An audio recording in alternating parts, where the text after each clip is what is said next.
আলহামদুলিল্লাহ রব্বিল আলমিন ওয়াসসালাতু ওয়াসসালামু আলা রাসূলিহিল কারীম ওয়া আলা আলিহি ওয়া সাহবিহি ওয়া আহলি বাইতি আজমাইন। 12 মার্চ শুরু হওয়া সংসদ অধিবেশন, এটি একটি ঐতিহাসিক অধিবেশন। আমি আরেকবার আপনাকে এই অধিবেশনের প্রাণ সত্তা, এই অধিবেশনের চেয়ার এবং স্পিকার হিসাবে অত্যন্ত সফলভাবে দায়িত্ব পালনের জন্য আমি অন্তরের অন্তঃস্থল থেকে অভিনন্দন জানাচ্ছি।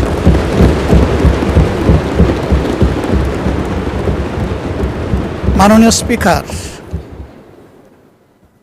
আজকের এই গ্যালারিটা হচ্ছে বাংলাদেশ।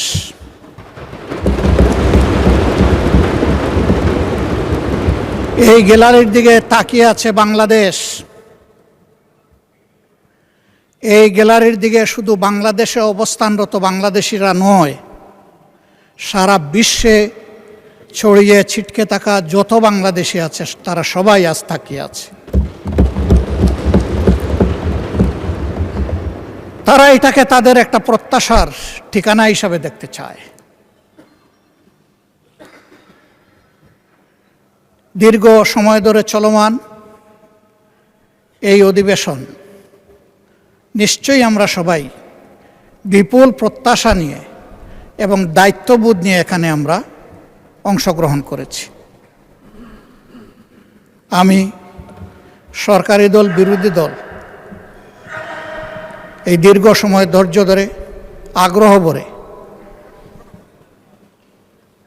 অধিবেশনকে সফল করার জন্যে আমি অভিনন্দন জানাই এবং সেই সাথে অত্যন্ত খোলামেলাভাবে সবাই সবার মত ব্যক্ত করার ন্যূনতম সুযোগ পেয়েছেন, এই জন্য আমি আল্লাহ তাআলার শুকরিয়া আদায় করি। মাননীয় স্পিকার,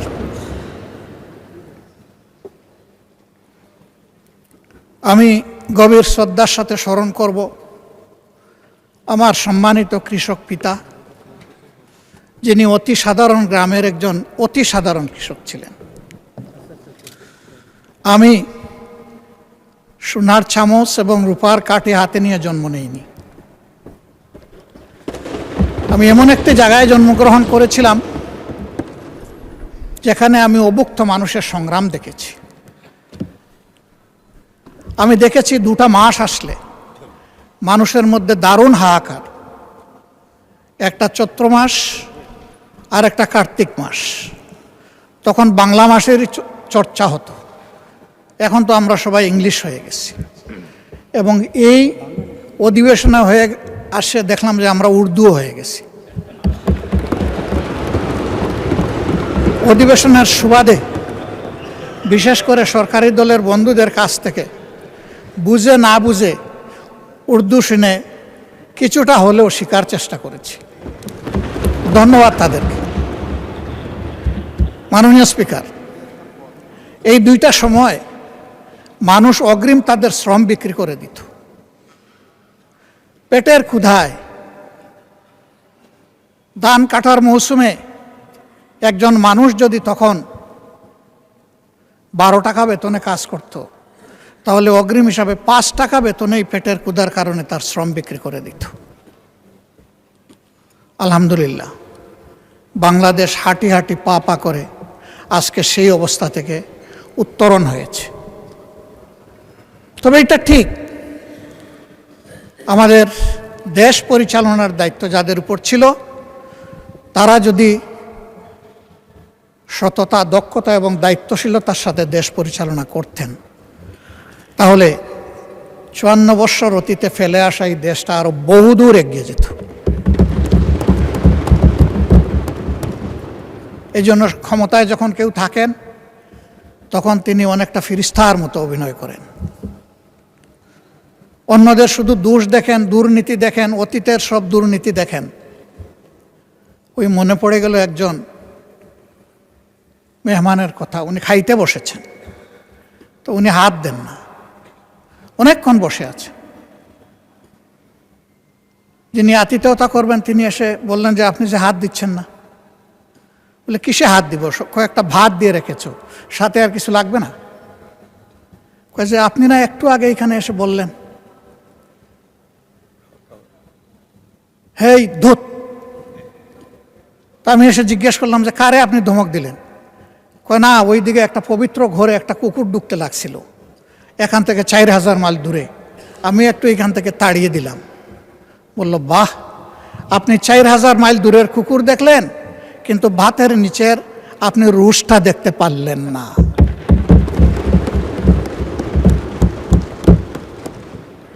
ক্ষেত্র বিশেষে আমাদের অবস্থান এমন হয়ে যায়, আমরা অনেক দূর দেখি, কিন্তু আমার গায়ে বগলে আমার যে দুর্বলতা বা গন্ধ সেটা আমরা দেখি না বা বোঝার চেষ্টা করি না। অন্যের দোষের তালিকা তৈরি করা খুবই সহজ। মানুষ কখনো মহৎ হতে পারে না যে শুধু অন্যের দোষের তালিকা তৈরি করে। মানুষ সেই মহৎ হয় যে নিজের দোষ খুঁজে বেড়ায়, যে আমি কোন ভুল করেছি।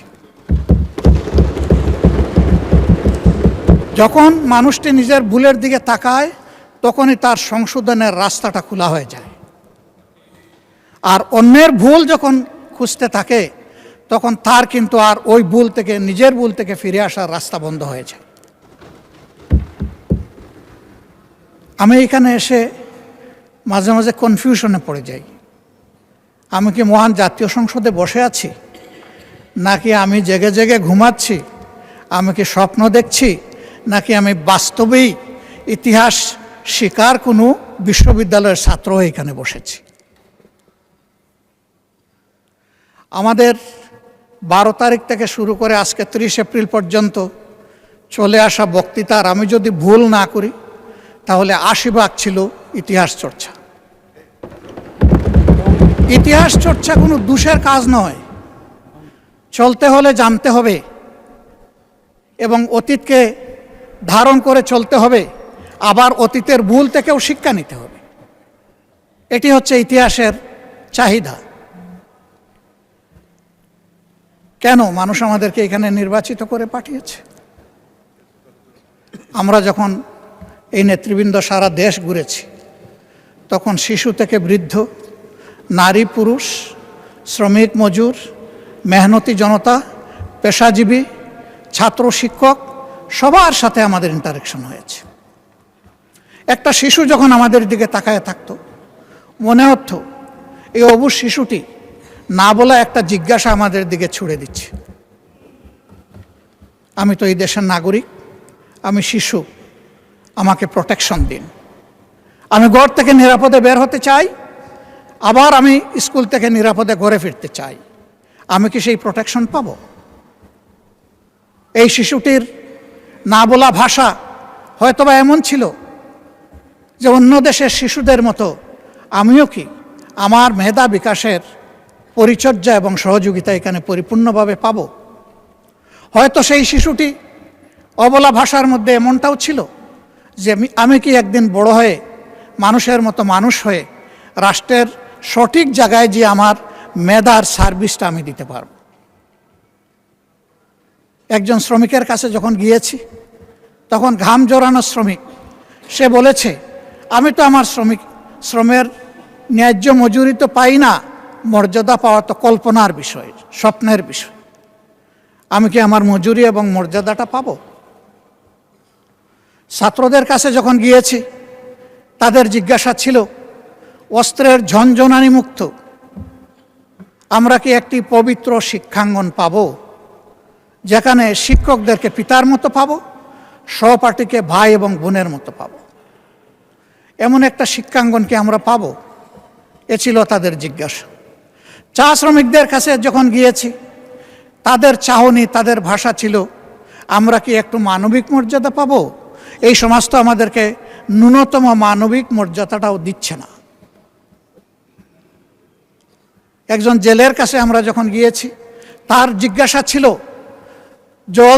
জাল যার জ্বলা তার, এ তো শুধু স্লোগান, এটা তো আমাদের কপালে জুটে না, বরঞ্চ বেনিয়ারা আমাদের নামে এগুলা লুট করে নিয়ে যায়। আমি কি সেই জেলের অধিকার পাবো? আমাকে সেটি দেয়া হবে? কৃষক ভাইটির কাছে যখন গিয়েছি তখন বলেছে আমাদের তো হাঁসফাঁস অবস্থা। আমি যখন জমিতে ফসল ফলাতে যাই তখন এই ফসল কোনো সময় ঘরে তুলতে পারি না, প্রাকৃতিক বিভিন্ন বন্যা খরা দুর্যোগের কারণে। আর সৌভাগ্যক্রমে যদি ঘরে উঠাই তাহলে আমার প্রোডাকশন কস্টটাও আমি আমার পকেটে ফিরে আনতে পারি না। কেন পারি না? এই কারণে পারি না, কৃষি উপকরণ যেগুলো আছে, বীজ আছে, সার আছে, কীটনাশক আছে, সেচের পানি আছে, এইগুলার খরচ আমাদের প্রাপ্তির চাইতে অনেক বেশি। সারের যে দাম লেখা আছে তার চাইতে দ্বিগুণ দেড়গুণ দামে আমাকে কিনতে হয়। এখানেও বেনিয়াদের দৌরাত্ম্য। আবার আমি যখন ফসল ফলালাম, আমার ফলানো ফসলটা আমি তার কাছে যদি 10 টাকা কেজি দরে বিক্রি করি, রাজধানীতে গিয়ে সেটা 40 টাকা কেজি দরে বিক্রি হয়। এখানে মধ্যস্বত্বভোগীদের লুটেরা। এই যন্ত্রণা থেকে আমরা কি মুক্তি পাব? আমি যখন ফসল ফলালাম, ফল উৎপাদন করলাম, তখন পর্যাপ্ত রক্ষণাগর না থাকার কারণে আমি তো তাড়াহুড়া করে এই ফসলগুলা বিক্রি করে দিতে বাধ্য হই। আমি কি সরকার থেকে এইটুকু সাপোর্ট আশা করতে পারি? তিস্তা পারে যখন গিয়েছি, সে এলাকার 2 কোটি 2.5 কোটি মানুষের মধ্যে যাদের সাথে দেখা হয়েছে, আমরা এখানে যারা বসে আছি মাশাল্লাহ, আমাদের চেহারা গালগুল সবই সুন্দর নুরানি, কিন্তু ওই জায়গার মানুষগুলোর দিকে তাকানো যায় না। তাদের হাড়ের ভিতরে চামড়া ঢুকে গেছে, জীবনের ঘানি টানতে টানতে তারা হয়রান হয়ে গিয়েছে। পুরো নদীটা একটা মরুভূমিতে পরিণত হয়েছে। ভরাট হয়ে যাওয়ার কারণে পাশের প্রতিবেশী দেশ থেকে যখন বন্যা তেড়ে আসে, তখন নদীর ধারণ ক্ষমতা একেবারেই নির্জীব হয়ে যাওয়ার কারণে 2 কূল ভাসিয়ে আবার তাদেরকে পানিতে ডুবাইয়ে মারে। শীত মৌসুমে যখন সে ফসল ফলাবে তখন তার চাহিদার পানি নাই। বর্ষায় যখন সে একটু আত্মরক্ষা করবে তখন পানির তুড়ে ভেসে যায়। প্রতি বৎসর শত নয় হাজার হাজার ঘরবাড়ি বিলীন হয়ে যায় নদী তটে। এভাবেই তাদের জীবন চলছে। আমি ধন্যবাদ জানাই আসাদুল হাবিব দুলু সাহেবকে, সম্মানিত সংসদ সদস্য তিনি এবং মন্ত্রী। তিনি একটি আন্দোলন গড়ে তুলেছিলেন, জাগো বাহে।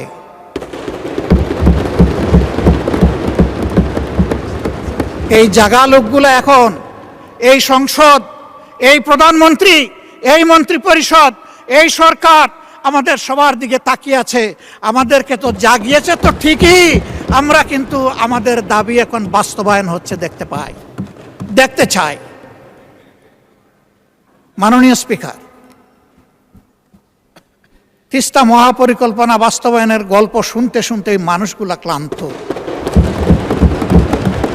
এখন আর গল্প শুনতে চায় না, এখন তারা পদক্ষেপ দেখতে চায়। আমরা নির্বাচনের সময় কথা দিয়েছিলাম, কে সরকারে আসবে না আসবে আল্লাহ তাআলা নির্ধারণ করবেন।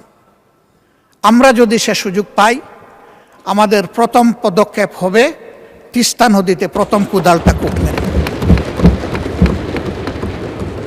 আমরা এখান থেকে শুরু করব। সারা বাংলাদেশ কম বেশি ঘোরার সুযোগ হয়েছে। রিয়েলি তিস্তা পারের মানুষগুলার মতো এত দুর্ভাগ্য পীড়িত মানুষ আমি বাংলাদেশের কোথাও আর দেখি না। অবশ্যই আমাকে তাদের কথা বলতে হবে। আমার কথা এখানে তিস্তা মহাপরিকল্পনা বাস্তবায়ন অতি সত্বর, বিশ্বাসযোগ্য, দৃশ্যমান ভূমিকা নেওয়া হচ্ছে, আমরা দেখতে চাই। কারো চোখ রাঙ্গানিকে আমরা পরোয়া করব না। 20 কোটি মানুষের আলহামদুলিল্লাহ আল্লাহ তাআলা 40 কোটি হাত দিয়েছে। প্রত্যেকটি হাত সরকারের পাশে দাঁড়াবে, সরকার যদি সাহস করে এই পদক্ষেপ করে। আমি দাঁড়াবো, সবার আগে আমি দাঁড়াবো ইনশাআল্লাহ। মাননীয় স্পিকার, আমাকে একটা আসনের লোকেরা নির্বাচিত করে এখানে পাঠিয়েছে। মাঝে মাঝে আমি হাঁটি ঘুরি দেখি আর মনে মনে ভাবি এটা কি রাজধানীর ছিটমহল? ছোট্ট একটি এলাকা, মাত্র দুটি খাল, ময়লার ভাগাড়, অবৈধ দখলদারিত্ব, রাস্তাগুলো সরু, আবার সেই রাস্তার মাঝখানে লাইট পোস্ট। হ্যাঁ, অবশ্যই আমি বলবো 2 মাস 2.5 মাসের সরকারের জন্য সব কিছু একেবারে চকের পলকে সমাধান করা সম্ভব নয়। শুরু হোক। আমাকে লোকেরা বলে সংসদে আমাদের কথা বলবেন, আমি বলি যে বলবো ইনশাল্লাহ। আমি সেই কথাগুলো এখন বলতে চাই। আবার আমি ফিরে আসবো আমাদের দায়িত্ব কর্তব্যে। কিন্তু আজকে আমি এখানে দাঁড়িয়ে কথা বলার সুযোগ পাচ্ছি ওই এলাকার মানুষগুলো তাদের ভালোবাসা, সমর্থন আর ভোট দিয়ে আমাকে এখানে পাঠিয়েছে বলে আমি এই জন্য তাদের প্রতি গভীর কৃতজ্ঞতা জানাই। একেবারে 47কে আমি সম্মান করি, কারণ ওই সীমারেখাটাই বর্তমানে বাংলাদেশের সীমারেখা। বরঞ্চ কিছু কিছু ক্ষেত্রে আমরা আমাদের নদী রক্ষা করতে পারিনি বলে আমাদের কিছু জমি চলে গেছে প্রতিবেশী দেশের পেটের ভিতরে। আমরা বাড়াতে পারি, ওই যা ছিল তাই। ওই 1 খণ্ড জমি আমরা পেয়েছিলাম, এই জন্য 70 সালের নির্বাচন হয়েছিল। 94 ভাগ ভোট যেগুলা কাস্ট হয়েছিল তার মধ্যে 94 ভাগ পেয়েছিল আওয়ামী লীগ। তারা আসলে এত ভোট পেয়ে তারা আসলে নিজেদেরকে ধরে রাখতে পারে নাই। সম্ভবত তারা আবেগে সীমালঙ্ঘন করে ফেলেছিলেন। এত মানুষের ভোটের প্রতি তারা সম্মান দেখাননি। যে ভোটের সম্মান পাকিস্তানি সরকার না দেখার কারণে অনিবার্য হয়ে উঠল মুক্তিযুদ্ধ,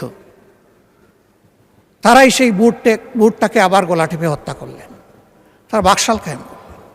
আমাদের অনেক বন্ধু 72-এর সংবিধান সম্পর্কে তাদের হোল হার্টেড রেসপেক্ট তারা পে করেন, আমি পারি না এই জায়গায়। যারা করেন তারা এখন সরকারি ট্রেজারি বেঞ্চে অনেকে বসে আছে। আপনিও পারেন না, কারণ 72-এর সংবিধানটাকে পরিবর্তন করে দিয়ে গেছেন মরহুম প্রেসিডেন্ট শহীদ জিয়াউর রহমান।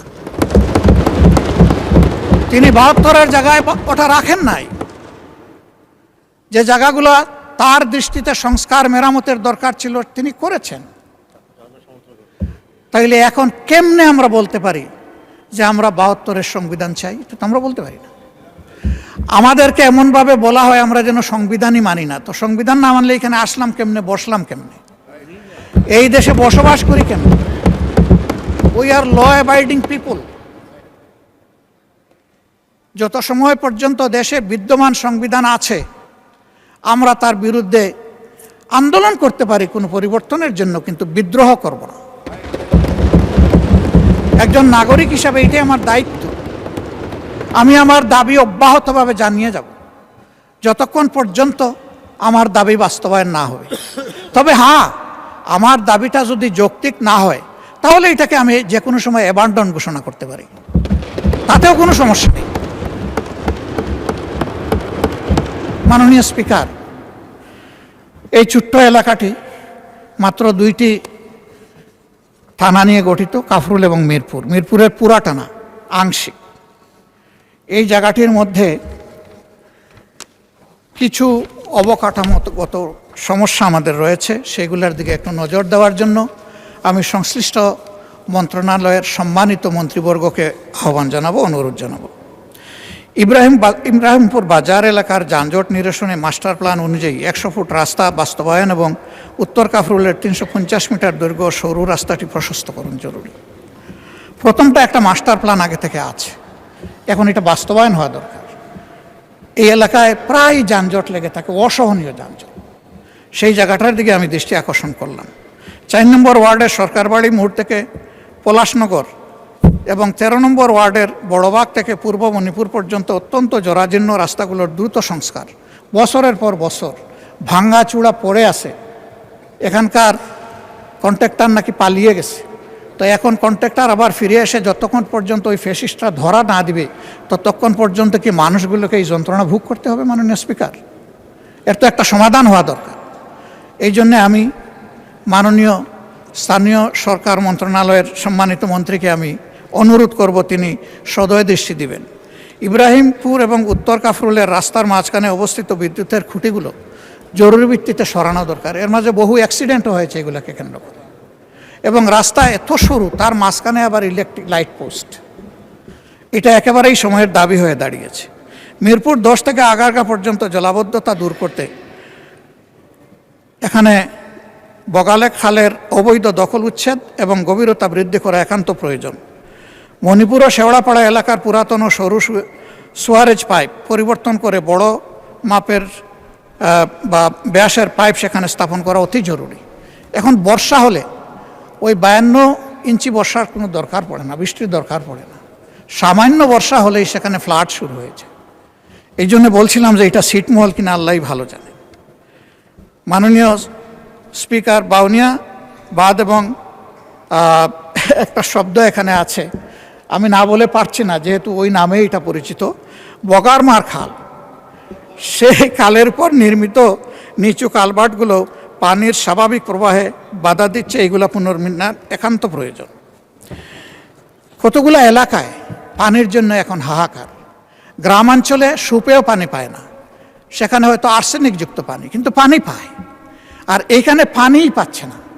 এইটা একটা ছোটোখাটো কারবালায় পরিণত হয়ে গেছে। আবার বিশেষ করে গত 1 মাস ধরে এই প্রবলেমটা খুব মারাত্মক আকার ধারণ করেছে। কী জন্যে আমি ঠিক জানি না।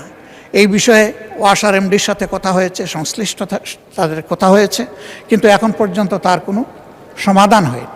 আমি লোকদের কাছে যাই, বলে কিচ্ছু দরকার নাই, আমাদেরকে বাঁচার জন্য 1 ফোঁটা পানি দেন। মাননীয় স্পিকার, আমি অত্যন্ত বিনয়ের সাথে অনুরোধ করব যে এই যে এলাকাগুলোয় পানির জন্য লোকেরা হাহাকার করছে, আমি এই নামগুলো অনেক দীর্ঘ, আমি এখানে পড়ে আপনার সময় নষ্ট করছি না, এগুলা সবাই জানে। আমি শুধু অনুরোধ করব যে এই পরিত্যক্ত এলাকাটাকে একটু শনাক্ত করে যেন তার প্রতি সঠিক মনোযোগ দেওয়া হয়। আইন শৃঙ্খলা এবং সামাজিক সুরক্ষার ক্ষেত্রে সব জায়গায় যে প্রবলেম, এখানেও সেই একই প্রবলেম, মদ, মাদকতা, কিশোর গ্যাং। এর সাথে সারা দেশের মতো এখানেই সীমাহীন, বলগাহীন, লাগামহীন চাঁদাবাজি। ফুটপাত দখল করে চাঁদা নিয়ে লোকদেরকে রাস্তার মধ্যে বসায় দেওয়া হয়েছে। এর বাইরেও যারা নিজ নিজ ব্যবসা প্রতিষ্ঠানে ব্যবসা করেন, তাদেরকেও চাঁদা দিয়েই ব্যবসা করতে। 5 আগস্টের পর আমরা কি এমন একটা বাংলাদেশ চেয়েছি মাননীয় স্পিকার? কে চাঁদাবাজ? আমি এটা শুনতে চাই না। চাঁদাবাজ আমি হলেও আমারও হাতে হ্যান্ডকাপ পরানো হোক।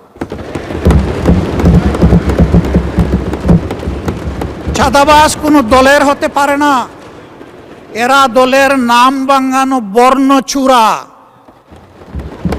এদেরকে শনাক্ত করে এই সংসদ থেকে আমরা শপথ নেই যে এই চাঁদাবাজদেরকে যে কোনো মূল্যে বাংলাদেশ থেকে নির্মূল করব ইনশাআল্লাহ।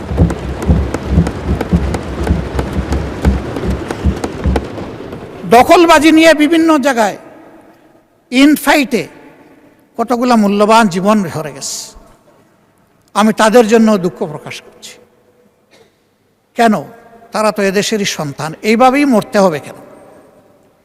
হালাল রুজির পথ 99% মানুষের জন্য থাকলে এই 1% মানুষের হাতে কেন 99% মানুষ জিম্মি হবে?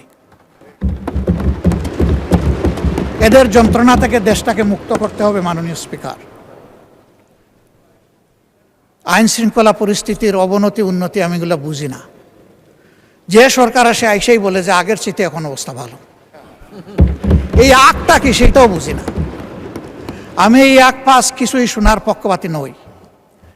আমি শোনার পক্ষে আমাদের বর্তমানটা কি। এই বর্তমানে আমরা একটা নিরাপদ বাংলাদেশে বসবাস করতে চাই। মাননীয় স্পিকার, আমি মাননীয় স্বরাষ্ট্রমন্ত্রীকে অনুরোধ করব, বাংলাদেশের সকল জায়গার আইন শৃঙ্খলা পরিস্থিতি একই ধরনের নয়, কিন্তু যে জায়গাটা বেশি ঝুঁকিপূর্ণ, বেশি ভালনারেবল, সেই জায়গায় যেন অগ্রাধিকারের ভিত্তিতে আগেই নজর দেওয়া হয়। এর সাথে আমাদের শিক্ষাঙ্গনগুলোকে সকল ধরনের সন্ত্রাস মুক্ত যেন রাখার পর্যাপ্ত ব্যবস্থা করা হয়। আমরা আর দেখতে চাই না যে দলেরই হোক দায়ের কূপে কিংবা আগ্নেয়াস্ত্রের বুলেট তার জীবন নিয়ে গেছে, এটা দেখতে চাই না। আমরা দেখতে চাই শিশু হয়ে ঢুকবে, পরিণত মানুষ হয়ে ওখান থেকে বের হবে। দক্ষ নাগরিক হয়ে বের হবে, নৈতিকতাবোধ সম্পন্ন নাগরিক হয়ে বের হবে, দেশপ্রেম বুকে নিয়ে বের হবে, দেশ গড়ার অঙ্গীকার নিয়ে বের হবে।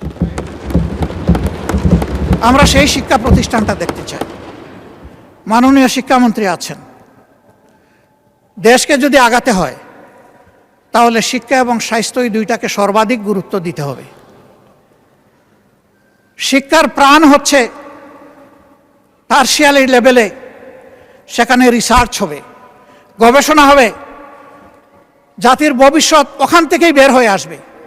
দুঃখের বিষয়, গবেষণায় ফকিরের ভিক্ষা দেওয়া হয়। ফকিরের ভিক্ষা দেওয়ার কারণে ওই ভিক্ষাগুলো লুটপাট হয়ে যায় অনেক ক্ষেত্রে, সেগুলোও কাজে লাগে না। তবে আমি একটা সেক্টরকে বরাবর ধন্যবাদ দেই, আজও ধন্যবাদ দেব। এটি হচ্ছে আমাদের কৃষি বিভাগ, কৃষি বিশ্ববিদ্যালয়। তাদের অর্জনকে আমরা অস্বীকার করলে নিজেকে অস্বীকার করার সামিল হবে। তারা এই দেশকে অনেক কিছু দিয়েছেন। মেধাতে ইন্টারমিডিয়েট পাস করার পরে আমাদের সময় যেটা ছিল, সবচেয়ে বড় মেধাবীরা যেত বুয়েটে, এরপরে যারা মেডিকেলে, তারপরে যারা কৃষিতে, এরপরে যারা পাবলিক ইউনিভার্সিটিতে। অবশ্যই তার ব্যতিক্রমও ছিল, অনেক প্রখর মেধাবীও হয়তো প্রায় পাবলিক ইউনিভার্সিটিকে ফার্স্ট চয়েস হিসাবে গ্রহণ করে নিয়েছে, কিন্তু ইন জেনারেল ট্রেন্ডটা এমন ছিল। সেই জায়গা থেকে তৃতীয় অবস্থানের লোকেরা যদি দেশকে এত কিছু দিতে পারলেন, প্রথম এবং দ্বিতীয় অবস্থান কি দিল সেটা এখন পর্যালোচনার দাবি রাখে। এবং এইখানে রাষ্ট্রের দায়িত্ব কতটুকু, দায় কতটুকু, সেটাও পর্যালোচনা করতে। তাদের হাতে যদি পর্যাপ্ত উপকরণ তুলে না দিয়ে আমরা বলি যে কেন তোমরা আমাদেরকে দিচ্ছ না, এটাও হবে অবিচার। এই জন্য আমি দাবি করব বাজেট অধিবেশন সন্নিকটে সর্বাধিক গুরুত্ব যেন শিক্ষা এবং স্বাস্থ্যে দেওয়া হয়।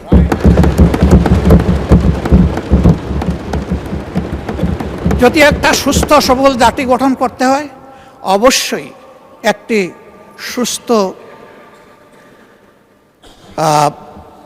স্বাস্থ্য ব্যবস্থা আমাদেরকে গড়ে তুলতে হবে। কিন্তু এখানে সবাই স্বাস্থ্য ব্যবস্থার ব্যাপারে হাহাকার করেছেন, সবচেয়ে বেশি হাহাকার করেছেন স্বাস্থ্যসেবার বিষয়টা নিয়ে। অনেকে বলেছেন স্বাস্থ্যসেবা নিজেই রুগী, আমাদেরকে সারিয়ে তুলবে কিভাবে।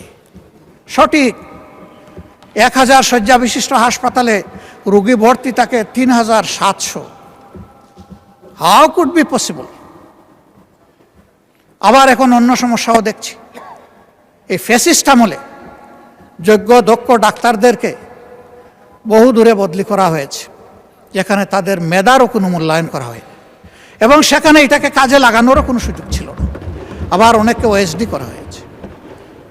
আমাদের সম্মানিত মন্ত্রী, তার ছোট ভাই, সেও একজন ডাক্তার, আমাকে একদিন আক্ষেপের সুরে বলেছিল, শফিক ভাই, আগামীতে যদি আমাদের সরকার গঠিত হয়, একটা গাল দিয়ে বলেছিল, গাল অবশ্য সভ্যভাষার গাল, যে আমাদেরকে অমুক জায়গায় তমুক জায়গায় দিয়েছে, ওদেরকে আমরা বাংলাদেশের সীমানার ভিতরে না রেখে ওদেরকে আমরা ট্রান্সফার করব তালপট্টিতে। আমি বলেছিলাম, হোয়াটস ডিফারেন্স? তুমি আর আমি যদি এইটাও করি তাহলে তো একই কাজ করলাম। মাননীয় স্পিকার, কিছু কিছু কাজ দুঃখজনকভাবে এখন এরকমই শুরু হয়ে গেছে। ফ্যাসিস্ট আমলে যারা বঞ্চিত ছিল, নিগৃহীত ছিল, ওএসডি ছিল, খালে বিলে তালপট্টিতে যাদের পোস্টিং ছিল, এখন আবার তাদের উপরে সেটা চলে এসেছে। কেন? আমি মাননীয় প্রধানমন্ত্রীকে সম্মান রেখেই বলছি, তিনি বলেছেন আমরা একটা মেরিটোক্রেটিক নেশন বিল্ড আপ করতে চাই। আমি তাকে বলবো, দল আদর্শের ভিত্তিতে নয়, মেরিট এবং কমিটমেন্টের ভিত্তিতে সমস্ত নাগরিকগুলোকে আপনার নেতৃত্বে যেন মূল্যায়ন করা হয়। মাননীয় স্পিকার, জ্বালানি সংকট সমস্যা যাই বলি এসেছিল, সবাই কষ্ট পেয়েছেন, এখানেও যারা তারাও কষ্ট পেয়েছেন, তবে আমাদের চাইতে সাধারণ নাগরিকরা অনেক বেশি কষ্ট ভোগ করেছেন। আমরা এই বিষয়ে একটা অর্থবহ আলোচনা করেছি। এই সুযোগ দেওয়ার জন্য আপনাকে ধন্যবাদ জানাই। এই আলোচনার পরে যখন কমিটি হলো, সম্মানিত চিফ হুইপ বলেছেন, এই কমিটি হওয়ার পরে আমরা দেখি যে রাস্তার সেই কষ্ট দূর হয়ে গেছে অনেকটাই। কেন মাননীয় স্পিকার? দেশবাসী বিশ্বাস করতে শুরু করেছে যে একই বিষয়কে সরকারি দল এবং বিরোধী দল সিরিয়াসলি নিয়েছে, তারা এটা অ্যাড্রেস করবে, আমাদের সমস্যার সমাধান হবে। এই আস্থার জায়গাটা ফিরে আসার কারণ সমাধানের পথও খুলে গেছে। আমরা দোয়া করি যে এই যুদ্ধ এখনো অব্যাহত রয়েছে, তার পরিসমাপ্তি হোক। এই যুদ্ধ গোটা বিশ্বকে নাড়িয়ে দিয়েছে। আমরা আগেই বলেছি এই সংকট এই সরকারের তৈরি নয়, এইটা global issue, global problem, crisis. আমরা এই জায়গায় দেখতে পাচ্ছি যে আমাদের পররাষ্ট্রনীতিতে আমরা অতীতের যে নিয়ম ছিল, শহীদ প্রেসিডেন্ট জিয়াউর রহমান কারো মুখের দিকে তাকাইয়া তার পররাষ্ট্রনীতি পরিচালনা করেন না, তিনি দেশবাসীর মুখের দিকে তাকিয়ে করেছিলেন। এখন এই জায়গা থেকে আমরা কেন সেই আওয়াজটা একইভাবে দিতে পারলাম না? আমাদের একটি বন্ধু রাষ্ট্র কেন আক্ষেপ করে বলে যে আমাদের চরম কষ্টের সময়ে আমরা বাংলাদেশকে পাশে পেলাম না? কেন এই কথা বল? Will be in a justified runner, আমাদের রেস হবে জাস্টিফিকেশনের উপর। যেই মজলুম হবে সে আমার প্রতিবেশী কিংবা দূরবর্তী যেই হোক, তার প্রতি আমাদের সমর্থন থাকবে। আর যেই জুলুম করবে তার জুলুমেরও আমরা প্রতিবাদ করব আমাদের ভাষায়, আমরা যে ভাষাটা বুঝি, কারো শেখানো দেওয়া ভাষায় না। নির্বাচনী ইশতেহারে আমরা যেমন বলেছি, বিএনপিও তেমন বলেছে যে আমাদের পররাষ্ট্রনীতি হবে স্বাধীন পররাষ্ট্র, সবার আগে বাংলাদেশ। আমরা সেই জায়গাটা দেখতে চাই। আমরা কাউকে বরাবর বলে এসেছি আমাদের সীমাহীন বন্ধুর প্রয়োজন আছে, কিন্তু একজন প্রভুর দরকার নাই আমাদের। আমরা সেই জায়গাটাই দেখতে চাই। মর্যাদার সাথে মাথা উঁচু করে সমতা, ন্যায্যতা এবং মিউচুয়াল রেসপেক্টের ভিত্তিতে পরিচালিত হবে আমাদের পররাষ্ট্রনীতি। এই জায়গাটা নিশ্চিত করুক সরকার, আমরা এটাই সরকারের কাছে প্রত্যাশা করি। আমাদেরকে বলা হয় মাঝে মাঝে, আমাদের ট্রেজারি বেঞ্চের বন্ধুরা বলেন যে এমন কোনো কাজ আপনারা করবেন না যে কারণে আবার পতিত ফ্যাসিস্টটা ফিরে আসে। আমরা তো এটা চাই না, কিন্তু নির্বাচনের আগে আমরা দেখলাম কিছু কিছু সিনিয়র নেতা পর্যন্ত তাদেরকে আশ্বস্ত করে নিশ্চয়তা দিয়ে বলছেন আপনাদের সকল মামলা উঠাইয়া দেব, আপনাদের জন্য আমাদের দুয়ার খোলা, আপনাদেরকে আমরা পর্যাপ্ত নিরাপত্তা দেব। আমরা জানি না এখনো তাদের সেই সম্পর্ক বিদ্যমান আছে কিনা। আমাদের কথা একদম পরিষ্কার, ফ্যাসিস্ট আমলে যতগুলো অপরাধ সংগঠিত হয়েছে, যতগুলো খুন হয়েছে, গুম হয়েছে, যত জায়গায় মানবতা লঙ্ঘিত হয়েছে, দর্শন হয়েছে, এই প্রত্যেকটি অপরাধের বিচার করতে হবে এবং সেই বিচার উসমান হাদি পর্যন্ত আসতে হবে। মাননীয় স্পিকার, কিন্তু বিচারের দিকে তাকিয়ে আমরা কিছুই বুঝতে পারছি না। বিচারের অঙ্গনে কি সবুজ পতাকা উঠছে না লাল পতাকা উঠছে না কালো পতাকা উঠছে, বুঝতে পারছি না। আমরা একটা সবুজ পতাকা দেখতে চাই। ওখান থেকে বলা হবে জাতিকে আমরা হতাশ করব না, জাতির প্রত্যাশার আলোকে মজলুমের পাওনা তার কাছে পৌঁছে দেব। না হলে শহীদরা, শহীদদের আত্মা, তাদের আপনজন, গুমের শিকার লোকগুলো তাদের আপনজন, দর্শনের শিকার হয়ে যে মা কেঁদেছে, যার চোখের পানিতে হয়তো একটা নালা নদী তৈরি হয়ে গেছে, তাদের আত্মা আমাদেরকে অভিশাপ দেবে। এই অভিশাপের ভার এই পার্লামেন্টের বহন করা ঠিক হবে না। মাননীয় বিরোধী দলের নেতা, আর কতক্ষণ সময় লাগবে? আপনি যতক্ষণ দিবেন। না, আপনারা কতক্ষণ লাগবে? আপনি সারা রাত দিলে আমি রাজি আছি, 2.5 ঘন্টা দিলে রাজি আছি, 4 ঘন্টা দিলেও রাজি আছি, এটা আমার পাওনা। আপনি বলবেন সবাই পাইছে আধা ঘন্টা 20 মিনিট, আপনি একটা যৌক্তিক সময় নিন। আমি একটা যুক্তি দিয়ে যৌক্তিক সময় নিচ্ছি। যখন কার্য উপদেষ্টা কমিটির বৈঠকে 42 ঘন্টা সময় নির্ধারণ করা হয়েছিল এটার জন্য, তখন আমি বলেছিলাম যে এটা 50 ঘন্টা করেন। এইটা নিয়ে আমাকে 2 বার খুঁটা দিয়েছেন আমার সম্মানিত একজন সংসদ সদস্য এবং তার সূত্র ধরে আরও কয়েকজন। খুঁটাটাই যখন খাইলাম মাননীয় স্পিকার, তখন পুরা সময়টা কি আমার পাওনা নয়? কথা চান, সেই দিক থেকে আপনি বিবেচনা করেছেন, আপনাকে ধন্যবাদ। মাননীয় স্পিকার, তা আমি এত চাইবো না, 4 ঘন্টাও চাইবো না, কমপক্ষে 2.5 ঘন্টাও চাইবো না, আমি শেষ করে দিচ্ছি, আমি সেই দিকে আগাচ্ছি। আমার বক্তব্যে যদি কোনো ধৈর্যচ্যুতি ঘটে আমি মাপ চেয়ে নিচ্ছি। মাননীয় স্পিকার, এই বাংলাদেশটাকে আমরা সবাই বলি যে আসেন ঐক্যবদ্ধভাবে এগিয়েছে। তো ঐক্যবদ্ধভাবে এগিয়ে যেতে হলে আসলে মানসিকতায় আমাদের সবার পরিবর্তন আনতে হবে। পরিবর্তন বক্তব্যে নয়, পরিবর্তন আনতে হবে মানসিকতায়। সেটা কি? সেটা আর কিছু নয়, let us agree to disagree. আমার অপিনিয়ন আমি দেব, আপনার অপিনিয়ন আপনি দেবেন, আমারটা আপনি শ্রদ্ধা ভরে শুনবেন, আপনারটা আমি শ্রদ্ধা ভরে শুনব। এরপরে যা যৌক্তিক তা নিয়ে আমরা সামনে এগিয়ে যাব। আমরা যদি এতই ক্ষিপ্তা বিরোধী দল হতাম তাহলে মাননীয় প্রধানমন্ত্রীর এই প্রস্তাবে আমরা সাড়া দিতাম না। আমরা তো বিরোধী দলকে ভালোবাসি না, আমরা তো এখানে বিরোধী দলকে প্রতিনিধিত্ব করতে আসি নাই, আমরা এখানে এসেছি 20 কোটি মানুষের জন্য কথা বলতে। আমরা প্রথম দিনই বলেছি সকল ভালো কাজের সহযোগিতা, আর যখনই ভুল দেখব তখনই আমরা কিন্তু প্রতিবাদ করব, আমরা চুপ করে বসে থাকব না। মাঝে মাঝে এখান থেকে আমাদেরকে বলা হয় এইভাবে চলবেন, ওইভাবে চলবেন, না চললে এই হবে।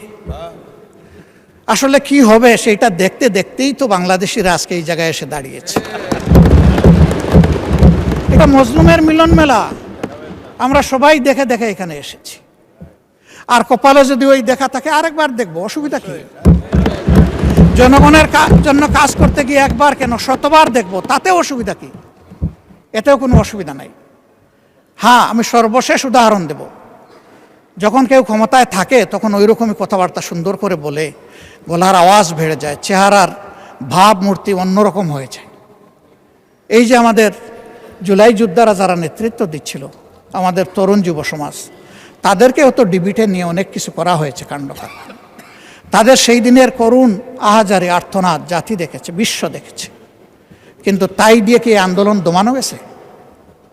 তাই বলে কি এদেরকে দমানো গেছে? এটা হয় না। চাবুক পিঠে দিতে পারবেন, কিন্তু চাবুক আপনি হৃদয়ের উপরে দিতে পারবেন না। কাজেই আমাদের ভাষা যদি হয় পরস্পরকে শ্রদ্ধা করে, পরস্পরকে মেনে নিয়ে সম্মান করে, ইনশাআল্লাহ নতুন বাংলাদেশ দেখবে। এখানে মাঝে মধ্যে আমি ধারণা করি যে কিছু শিক্ষা প্রতিষ্ঠানের শিক্ষার্থীরা এসে এখানে বসেন, তারা অবজার্ভ করেন। উই ডু স্যালিউট এই উদ্যোগ নেওয়ার জন্য। ওরা যেন এখানে এসে আমাদের দ্বারা অনুপ্রাণিত হয়। ইয়েস, আমরা আমাদের অ্যানসিস্টরদের সত্যিকারের অ্যানসিস্টর হিসাবে পেয়েছি। আমরা গর্বিত সাকসেসর হতে চাই তাদের। আমাদের সব কিছু দেখে যেন তাদের মধ্যে সেই উদ্দীপনাটা আসে। ইতিহাসের বিশাল কুপাকুপির পরে কোনো সম্মানিত সদস্য একেবারে শেষে এসে বলেন যে এগুলা বাদ দিয়ে আসেন, আমরা ঐক্যবদ্ধভাবে এগিয়ে যাই। তা আগে দাগ উড়ালগুলা ফেলে দেন, ওই কুপাকুপিগুলো আমরা বাদ দেই, সেটা আমিই দেই আর ওখান থেকেই দেওয়া হোক। ওগুলা ফেলে দিয়ে যখন ঐক্যের ডাক দেওয়া হবে, সেই ডাকটা তখন হবে কার্যকর ডাক। মাননীয় স্পিকার, আমি বুঝতে পারছি আমার সময় সংকেত বেজে উঠেছে, আমি আর বেশি সময় নেব না। আমি 1 মিনিট কথা বলে বিদায় নিচ্ছি। কি ভাই এটা? জি না, সেটা তো ভিন্ন ব্যাপার। আমার বক্তব্য আমি শেষ করছি। আমি শুধু এতটুকু বলবো যে ভাই, অতীতকে স্মরণ রাখা ভালো, ইতিহাস শিক্ষা ভালো, কিন্তু ইতিহাসকে নিয়ে পড়ে থাকলে আমরা নিজেরা ইতিহাস তৈরি করতে পারবো না। ইতিহাসকে ইতিহাসের জায়গায় রেখে আসুন আমরা এগিয়ে যাই। আমার কথায় কেউ যদি কষ্ট পেয়ে থাকেন, ক্ষমা চাই। ভালো যদি কিছু বলে থাকি, আল্লাহ আগে আমাকে আমল করার তৌফিক দিন এবং আমাদের সবাইকে এটা মানার তৌফিক দান করুন। আমি একটা কৈফিয়ত না দিয়ে পারছি না। মাননীয় প্রধানমন্ত্রীর পরিবারকে জড়িয়ে যারা অশ্লীল আচরণ করেছে, উনি এখনো বিচার চান নাই। আমি তার পক্ষে তাদের বিচার চাই।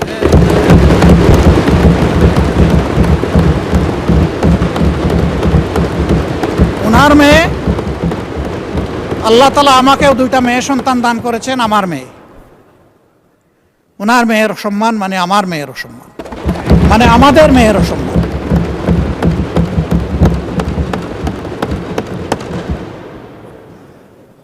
এই ইতর প্রাণীগুলা কারা, তাদেরকে নির্মোহভাবে খুঁজে বের করা হোক। প্রিকনসেপ্ট কোনো আইডিয়া থেকে নয়, ব্লেম গেমের জায়গা থেকে নয়, ভেরি ট্রান্সপারেন্টলি এটা বের করে আনা হোক। আমার নিজের দুঃখের কথা নাই বললাম, একটা মানুষ বয়স হওয়া পর্যন্ত সব সময় গায়ে কাপড় রাখার চেষ্টা করেছি। মা বাপ যেটুকু পেরেছেন, আমি এখন যেটুকু পারি সামর্থ্যের আলোকে। কিন্তু আমার যে কতবার কাপড় চোপড় খুলে ফেলে, নিজেরটা আমি কারে বলব? মাননীয় স্পিকার, কি শিখাচ্ছি, কাদেরকে প্রশ্রয় দিচ্ছি? মনে রাখবেন, আমাদের কেউ যদি এদেরকে প্রশ্রয় দেয়, একদিন এরা আমাদেরও কাপড় নিয়ে টান দেবে। এই নোংরা ধারা বন্ধ হওয়া উচিত। এর অস্ত্র সরকারের হাতে, আমরা সরকারকে পূর্ণ সহযোগিতা করব। সকল টেকনোলজি কাজে লাগিয়ে প্রথমত বলবো যে এই নোংরামি বন্ধ করার পথ বাহির করুন, গোটা ফিল্টার করে আউট করুন।